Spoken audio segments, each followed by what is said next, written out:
Accompagné de ses collaborateurs, le ministre en charge de l'Industrie et du Commerce a abordé une nouvelle phase de collaboration entre le gouvernement et le secteur privé. Cette réunion constitue un moment clé dans la réorganisation de la politique commerciale du Mali, démontrant une ferme intention de favoriser les entreprises locales et d'encourager un développement économique viable à long terme.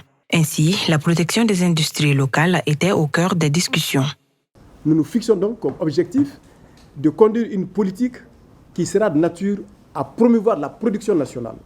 Et cette production nationale doit être de nature à couvrir notre consommation nationale dans tous les secteurs, tous les groupes, tous les grands projets industriels.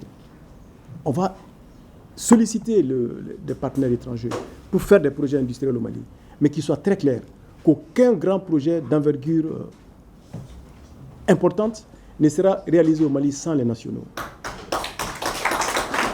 Le ministre a souligné l'importance de la participation active des acteurs économiques locaux pour tout projet industriel national, permettant ainsi de promouvoir la production locale et lutter contre la fraude et la concurrence déloyale. Cela a beaucoup d'avantages pour notre économie. Si un marché existe à 100% par une entreprise extérieure, mais c'est 100% des recettes qui sont sorties en devises. Mais s'il y a une entreprise malienne qui participe au projet, au marché, mais une partie quand même va rester chez nous et ça va permettre à notre entreprise de se renforcer et de continuer à améliorer, à renforcer son outil de travail et à recruter. Et ensuite, il y a toutes les questions liées à la lutte contre la fraude et la concurrence déloyale. Ça aussi, ça tue nos entreprises.